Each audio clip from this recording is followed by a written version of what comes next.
یہ شاید کسی کو گمان ہو کہ 8 تاریخ کے بعد بدلا بدلا موسم ہوگا، وہی آبلے وہی جلن، درد دل میں کوئی کمی نہیں، وہی کچھ ہوگا، وہی ڈاکو چور لٹیرے بدماش گنڈے، وہی ہڈیاں نوچنے والے اور جو ہے وہ جسم کو نوچنے والے، خزانوں کو دبوچنے والے، وہی شرمناک ماحول ہوگا، کوئی تبدیلی آنے والے نہیں۔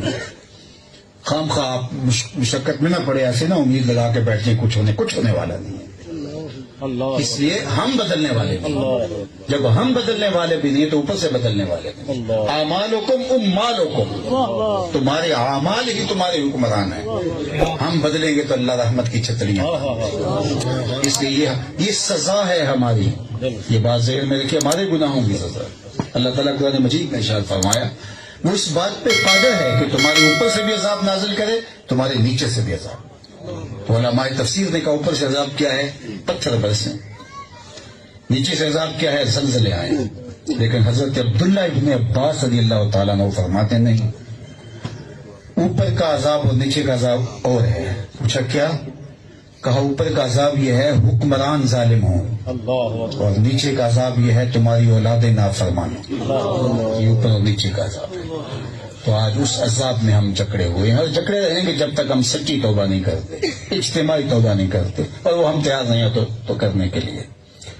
ہم اپنے آپ کو بدلنے کے لیے تیار ہی نہیں ہیں، اور اللہ کا نظام ہے کہ جب کوئی اپنے آپ کو بدلنے کے لیے تیار نہیں ہوتا، اللہ اس قوم کی حالت کبھی بھی نہیں بدلتی۔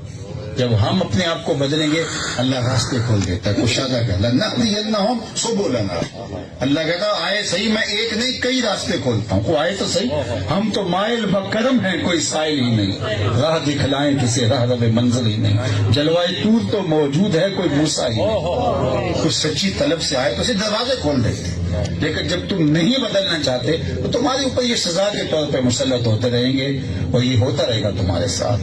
خوش فہمی اگر پال لو تو یہ تمہاری مرضی، لیکن یہ ہونے والا کچھ نہیں ہے۔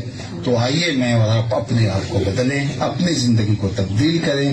آغاز یہاں سے ہوگا، اور اس جسم کا آغاز یہاں دل سے ہوگا۔ وہ کسی نے کہا تھا نا، کعبے کے یہاں گل نہیں مکتی دل و نہ مکائی۔ یہاں سے آغاز لیں اور پھر پورے بدن کو، پھر اپنے گھر کو۔ قوا انفسکم واہلیکم نارا وقودھا الناس والحجارہ، اللہ نے قرآن میں ضابطہ دیا ہے، قوا انفسکم، پہلے اپنے آپ کو بدلو، اس کے بعد فرمایا واہلیکم، اور پھر اپنے اہل خانہ کو جہنم کی آگ سے بچاؤ۔ وقودھا الناس والحجارہ، جس کا ایندھن انسان اور پتھر ہے۔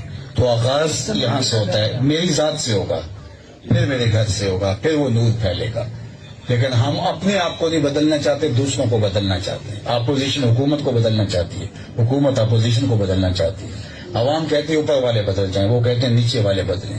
یہ لڑائی چلتی رہے گی، بدلاؤ کوئی بھی نہیں ہوگا۔ تو مجھے اپنے سے آغاز کرنا ہے، آپ کو اپنے سے آغاز کرنا ہے، اور اپنی زندگی ہم قیامت کے دن اپنا اپنا فرض عمل لے کے اللہ کے حضور پیش ہوں گے۔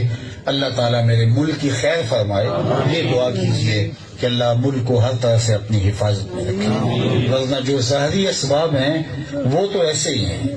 وہ کیا کسی نے کہا تھا کہ جب میں کہتا ہوں الہی میرے احوال دے، حکم ہوتا ہے اپنا نامہ اعمال دے۔ تو اس لیے ہمارا نامہ اعمال تو یہ ہے کہ پتھر برسیں آسمان پہ، لیکن پھر بھی حضور کا صدقہ ہے کہ اس امت کی شکلیں نہیں تبدیل ہوتی، اس کے پتھر نہیں، اس کے اوپر پتھر نہیں برستے۔ تو اللہ حضور کے صدقے ہمیں معاف فرمائے۔ تو میں چاہوں گا کہ آج کے اس مجلس کے اندر ہم یہ عزم کر کے اٹھیں گے کہ اس کی قیمت اس دور میں بہت زیادہ دینی پڑتی ہے، لیکن ہم قیمت دیں اس کی۔ ہم اپنی زندگی میں جھوٹ کو داخل ہی نہیں ہونے دیں گے۔ نو انٹری کا بورڈ لگا دیں کہ ہماری زندگی میں، ہمارے گھر میں جھوٹ داخل نہیں ہو سکتا۔ سچ بولیں گے چاہے اس کا کوئی بھی نقصان اٹھانا پڑے۔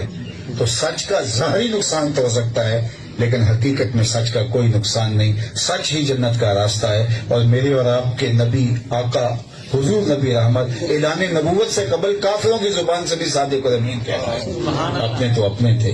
تو اللہ آپ کو یہاں سب کو برکتیں دے، اور جو حاضری کا شرف موقع سعادت ملی اس کی برکت اللہ میری اور آپ کی زندگی میں اتار دے۔ وآخر دعوانا ان الحمد للہ رب العالمین۔